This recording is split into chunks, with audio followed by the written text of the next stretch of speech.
Hello everyone. Garden का नाम सुनते ही मन में एक बहुत सुंदर सी इमेज बन जाती है।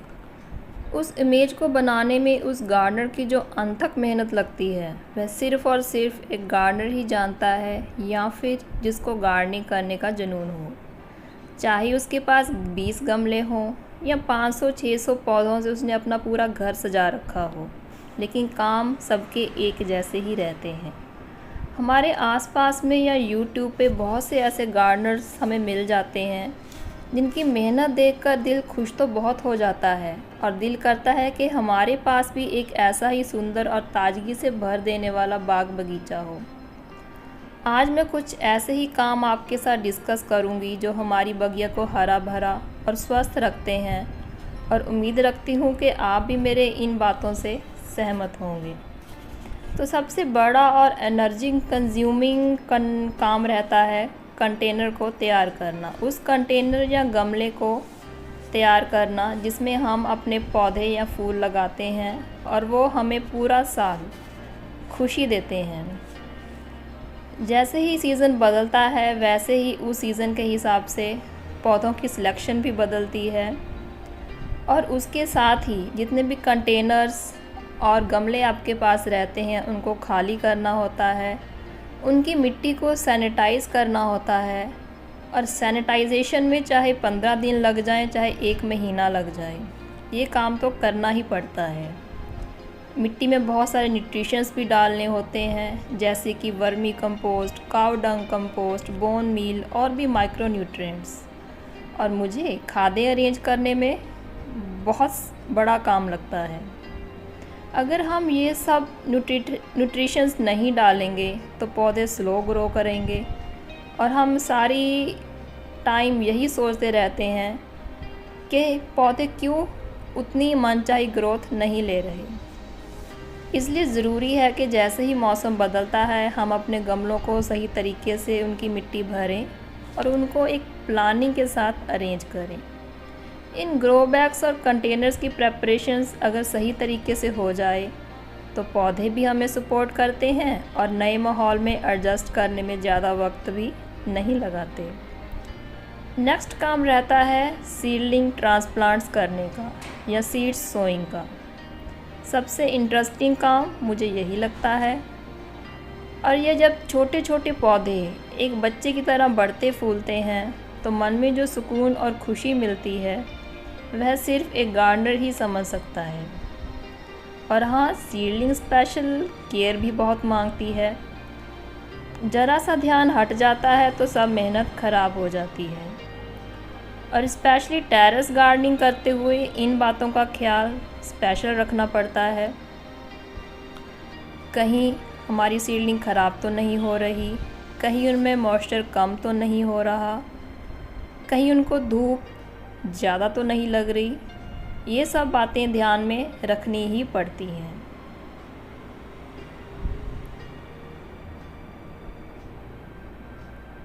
जितना हम अपनी गार्डन की तरफ ध्यान देंगे उतना ही गार्डन रिवर्स में, बैक में हमें खुशी देता है।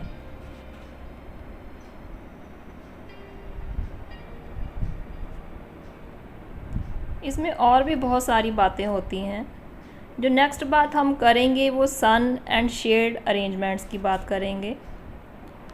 कुछ पौधों को फुल सनलाइट की ज़रूरत होती है, जैसे कि ये मैंने फ्रूट प्लांट्स फुल सन में रखे हुए हैं जिनको 6 से 8 घंटे की निरंतर धूप मिलती है।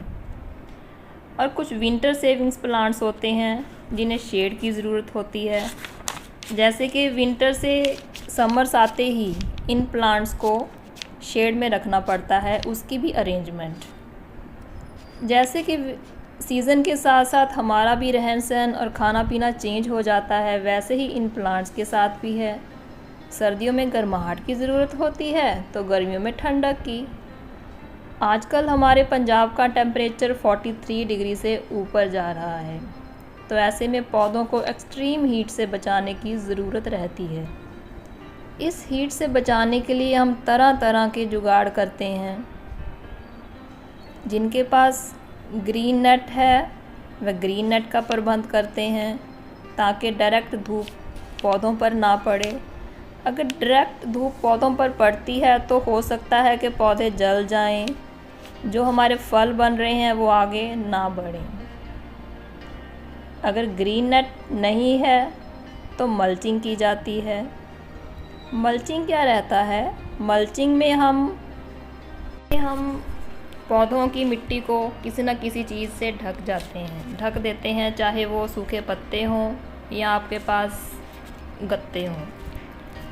फिर नेक्स्ट बात आती है कि जब पेड़ और पौधे फूलों और फलों से भर जाते हैं तो उनको हमने बचाना कैसे है।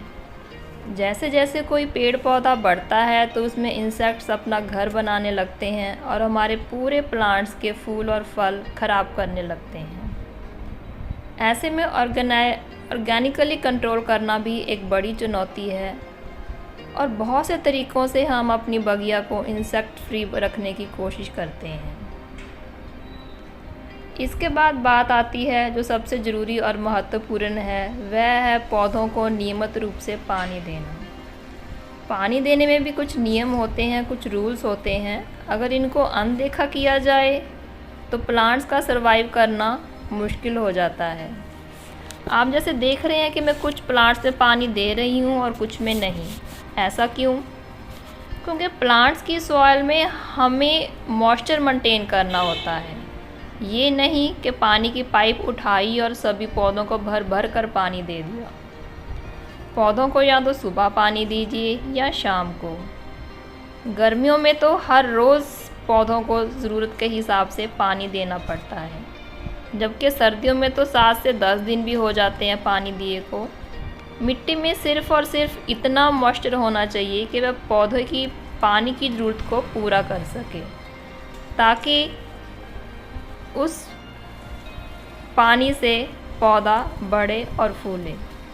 पानी देने के भी कई तरीके हैं, जैसे कि डिफरेंट कैपेसिटीज़ की वाटरिंग कैंस या ड्रिप इरिगेशन सिस्टम, जो कि गमलों की गिनती के मुताबिक अरेंज किया जाता है।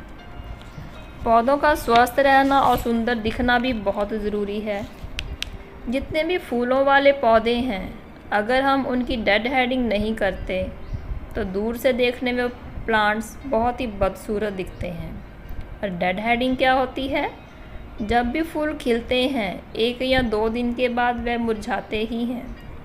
उन्हीं मुरझाए हुए फूलों को तोड़ना डेड हेडिंग कहलाता है।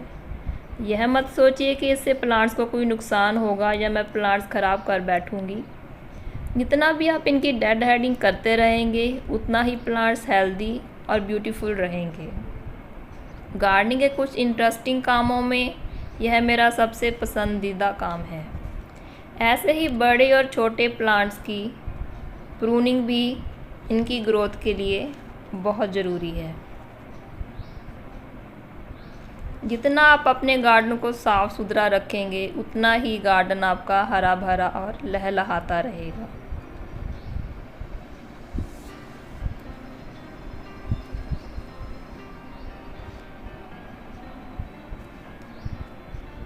प्रूनिंग में हम जो भी पौधों के सूखे पत्ते या ख़राब पत्ते रहते हैं उनको निकाल देते हैं, या वो सूखी डंडियाँ ही क्यों ना हो, उनकी टिप हमें काट देनी होती है। आपको मेरे गार्डन में एक भी मुरझाया हुआ फूल या सूखी पत्तियों से भरे हुए पेड़ पौधे देखने को नहीं मिलेंगे। Last but not the least, kitchen composting. Composting करने के भी अलग अलग तरीके हैं, जैसे कि ये किचन से निकले हुए वेस्ट पील्स का कंपोस्ट तैयार हो रहा है।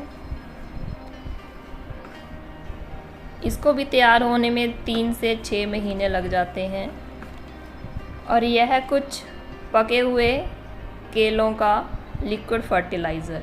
लिक्विड फर्टिलाइज़र्स भी कई तरीक़ों से बनते हैं और इन सभी ज़रूरी कामों के अलावा और भी बहुत से छोटे बड़े काम होते हैं जो हम गार्डनर्स आनंद लेते हुए करते हैं। Thank you.